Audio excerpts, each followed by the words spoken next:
I'm Janae, and this is Jason. We've embarked on the adventure of a lifetime. We're two ocean-loving Aussies travelling the world by sailboat and making movies along the way. We're not ready to settle down before experiencing what the world has to offer.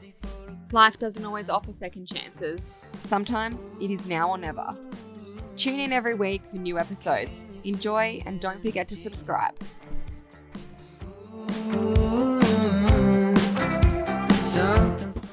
On the previous episode, we flew across the other side of the world from Australia to Greece to search for our boat. We explored at Lefkada. Then after madly searching, we bought a boat.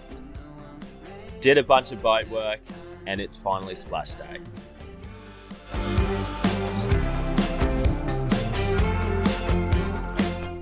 This had to be one of the most nerve-wracking experiences we've ever been through. We weren't entirely sure if the boat was going to float. Not only that, we have never splashed before. This whole procedure was new to us. We knew we had to check under the floorboards, the seacocks, and the bilge to see if there was any water coming in. We had to burp the shaft seal, make sure we had the engine seacocks open, turn the instruments and autopilot on, and start the engine, which we didn't know how to do. Luckily, it was the same as starting a car. Okay, yes, we are having a few drinks right now. We don't want to give too much away. While we're reliving our moments from 5 years ago, somewhere in Greece. You'll find out in a couple episodes. Yeah, we're in the Meltemi winds right now. That probably gives a little bit more away. What we're doing. We've missed a lot on the video that we need to explain, basically. Yeah, so we're filling all the little gaps in for you guys. So what's the first gap? We didn't film a whole lot when we were leaving because we were super nervous. We didn't want to look like idiots, like with a GoPro in our mouth the first time that we're trying to get the boat in the water. The guys knew that it was our first time that we're super nervous, so. This is the first time both Janae and I have been sailing together alone. Yeah, we've always had a teacher or other people there that know what they're doing, or other friends with us that people can just help out. Even if they don't know what they're doing, they can help out. It's not just us two, so. Yeah, and we've probably only done 100 nautical miles of sailing between the both of us. Yeah. Which is definitely not much at all. So there was a huge learning curve coming out of that marina, and we both completely blanked out. So it was really put the cameras down and really focus on what we're doing. So that's why we didn't film too much. Yeah. But as for the engine, turning the ignition on, every boat we've been on has been completely different. Yeah. So some boats had to start it from downstairs, some boats upstairs. But we've never had an ignition start like that, so it was completely new to us. Yeah, what else? We were pretty good with the rest. We did have a little bit of a Google to try and figure out what we were supposed to be checking. Three holes we kind of knew about. The engine seacock was a given. Burping the seal, that was a new one. I didn't really know too much about that. Yeah, you were nervous about that. Yeah, it was. And then it turned out to be like the easiest thing. You just went, oh, it's done. A little bit of water came in, but that's about it. So. And yeah, like leaving the marina for the first time was super nerve-wracking. There was so many boats coming in at the same time. I completely forgot which way I'm supposed to give way to, so I just completely exited that marina. I think we did the right thing. We learned all of this stuff, but it just takes a little while to remember having to like think about it kind of thing. So we're much better now. We still definitely go and double check things at times, but yeah, we've honestly learned so much from last month's sailing. It's just unbelievable. So it takes up a bit of muscle memory. Yeah. Tell us about the pickup we had when we left the marina. When we got diesel. Yeah. Give it away.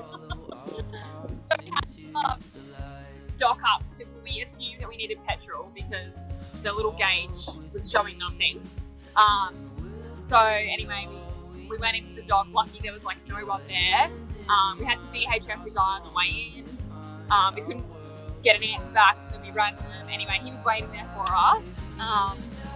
And yeah, actually, you did pretty good. We had to go kind of like back and forth a fair few times. Like, it took me 3 times to get it right to actually line up to the dock. But it was more just it was being safe. Yeah, just, super cautious. Yeah, making sure anything, whatever. But the guy was so lucky. He was trying to help us out and giving us tips on how to do it and all that. So anyway, we finally get there, fill up, and all we need is €20 worth. We later found out there was a switch underneath the fuel gauge to turn the fuel gauge on. So thank you to the old owners for filling the tank right up. Yeah, so, and then off we went.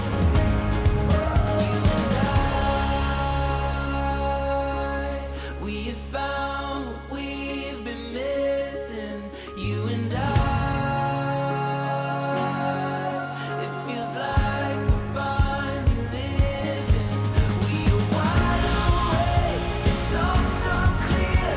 Dreams. We're heading into our first anchorage. It's probably like an hour and a half from the marina. So not going too far today, just trying to build up our confidence, get used to everything. The scariest part's over for the day. We got out of the marina, we got diesel, and we're all sorted. So hopefully over the next few days we'll build a bit of confidence up, and by the time we have to head back to the dock again, we'll be feeling a little bit more comfortable with the boat. Woo! All right, we've dropped anchor in our first bay. Think we did okay. A few other boats have rocked up. Now we're gonna go for our first swim off the boat.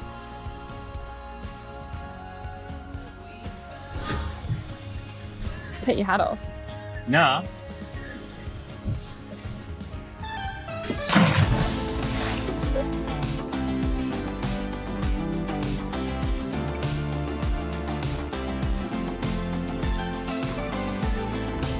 No, it's pretty. Also, first morning of autumn, and I have a jumper on because it's actually a little bit cold. Janae doing a cracker job, grilling some toast, some juice. Get it, girl. Vegemite Navo. Yum. Very Australian. Yeah.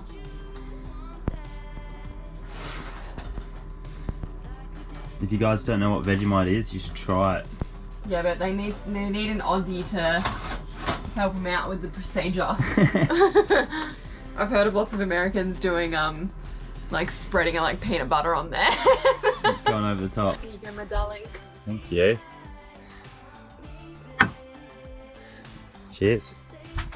A speedo. It's actually a through-hole to the water here, so we've got to be really quick changing this over. But yeah, our boat speed's not reading, so I'm guessing there's a bit of stuff on this, so we're just going to clean it out.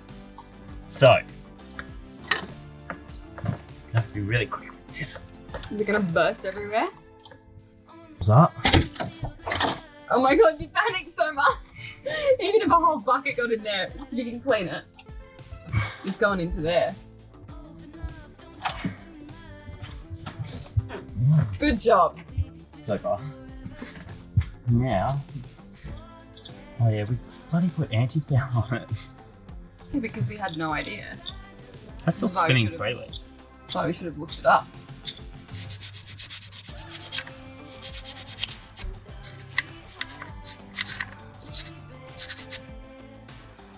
Say goodbye, just once, don't think twice, live it up, yeah, we live it right. Got a feeling, got a plan too.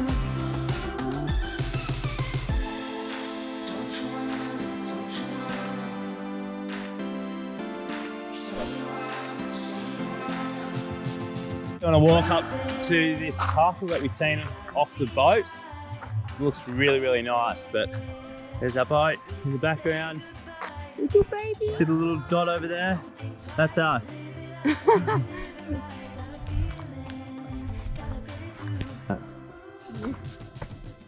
Made it to the castle. That Maybe we didn't have a car. we know nothing about. I don't even know if we're allowed in, but the door's open. Oh, it's got like opening hours. Let's go. Let's get in there. Someone going, entry please. Imagine that. See ya. It's for entry. Oh, no, we actually have to. We got it for free. Look at that. This is really cool. Like, I've actually never seen anything like this in my life.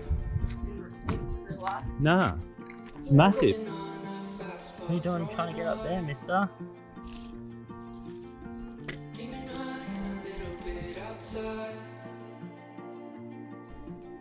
We later found out this eerie medieval castle has a lot of history to it. In a nutshell, it was first built around 950 years ago by the Venetians who received the privilege to build the fort and exploit the harbour. The area of Venezia where the Venezia castle lays eventually became Greek in 1829. Go for a nice little sail to Rogus Bay, which is about 7 nautical miles away. Should hopefully only take us an hour or so to get there. But we're actually going to put the sails up today, hopefully. See how we go. First time.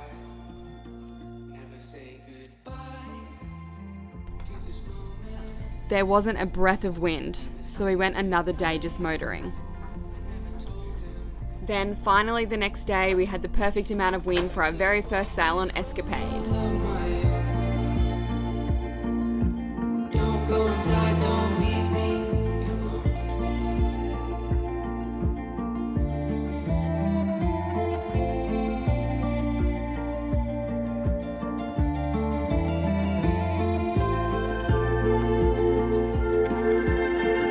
A boy and a dog in a backyard, watching satellites spin from the trunk of the old man's car. Takes a breath and closes his eyes. If I never shut the door, I'll never go inside. Never say goodbye to this moment. Never say goodnight. I never told him that I can't walk this road all on my own. Don't go inside, don't leave me. After a few days testing the waters and the boat, we made it back to where we started, which was the gate to the open ocean where the real test of our abilities would begin. We aren't actually alcoholics, if you guys want to know. We just get super nervous in front of the camera. So we decided we'd just drink every time that we have to be in front of the camera now. And we're getting better at drinking. With good courage. So yeah, we finished our first sail. That was a pretty big moment for us. I think one of the biggest achievements in my life so far. And it was a good day. Yeah, nothing really went wrong. We got the sails up perfect. It was a good sail. We had perfect wind. We had about 17 to 18 knots the whole way. And yeah, I definitely got a little bit teary after it. Yeah, You did, that's right. Yeah. At the end of the night, sitting there just- thinking about it all. Yeah, it was a big accomplishment. Everything just felt like it had come together. Yeah, it did. Yeah, I was very proud of us as well. Yeah. But it hasn't all been rainbows and butterflies. There has been a few things that have gone wrong. The water maker being one. That had an airlock in it. We got it going first. So basically we got on the phone with the old owners and they talked us through the whole thing. We had to de-pickle it because it's been sitting for a couple of years on the dry dock. So they put like a solution inside that just keeps it all nice, like keeps it clean and everything like that.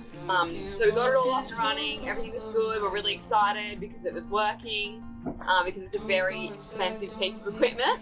Yes. And then later that day, we kind of kept hearing the bilge pump going off, or just the water pump going off. And we're wondering what's going on. Like, we're not using the water. Why does it keep doing it? Didn't really think too much of it. And then we checked one of our water tanks, and one of them was empty. So we just switched it over. Didn't think much of that. And then next minute, I check again, and literally we had like drained all of our water out of our tanks. So we only left like the day before. We weren't With full tanks. Yeah, we weren't planning on going into a dock for hopefully a really long time, because the water maker was going to be going. So yeah, so then We found out it was actually, there was a valve that wasn't cleaned properly. So there was a bit of a grime, so we had to fix that, which we had no idea what to do, but we got on the phone to Wayno, who's an absolute legend. Yeah, he's like one of the reps for the brand of Watermaker, so... He FaceTimed me through everything, and he probably spent 4 or 5 hours just on the phone with me throughout the day. Helping you, yeah. So we fixed one problem, and then the next problem there was arose. another problem occurred, which was an airlock, which you'd think would be like quite an easy fix, but yeah. He basically had to eliminate each section and go on to the next, so... Yeah, and we found there was heaps of air just before it gets into the motor, which was causing it to shut off. But once Wayno talked me through that, we fixed the situation. We had a water maker. Wayno, hey? Wayno. Such an Aussie way of saying things. We tend to shorten names. We like to give people add nicknames. O-E, whatever, on the end, and take a few letters off as well. Then what else happened after that? Then we had the generator go. Each day seems to bring a new boat job. Something breaks. We're quickly learning. Or it's in a money pit. What's happening in there, hun? I think I've got to adjust the speed, but it's just weird that all of a sudden I have to adjust it. Something's going on with the generator and it's overloading. However, we don't actually have anything going. Yeah, something burnt out in the generator. So that was a mission as well, wasn't it? Yeah, the active wire in the controller box. But the worst thing is it's really hard to get to that side of the generator. Because it's kind of like installed up against the wall in one of the cabins. We got on the phone to my brother, who's a Sparky, and he kind of helped us with a bit of a process of elimination as well. So we got there in the end. Yeah. But that was another 4 or 5 hours. So within the first couple of days, or within the first week, it was like every day something was going wrong. We were just like, oh great, this is gonna end up, we're gonna spend so much money. But we were just really, really lucky that everything we could fix ourselves. So yeah, so far. Fingers crossed, touch wood. Yeah. Finally heading off today. We've been hanging around this area for the last week just waiting for post. We won't do that again. So we're off to Milos Beach on Lefkada. Let's get ready to go. Anywhere you wanna go, I'll show you my world. Show you my world. Join us next week where we tick somewhere off the bucket list. We just want to say as well, thank you so much to everyone for the support and all the comments. Oh, yeah. We've been feeling the love, so keep subscribing because it helps us out. Comment and like and Keep supporting us. We love it. Yeah. Bring on the comments. Thanks, guys. See ya. See ya. Cheers. Oh, dude, Jake, you're doing before. I know.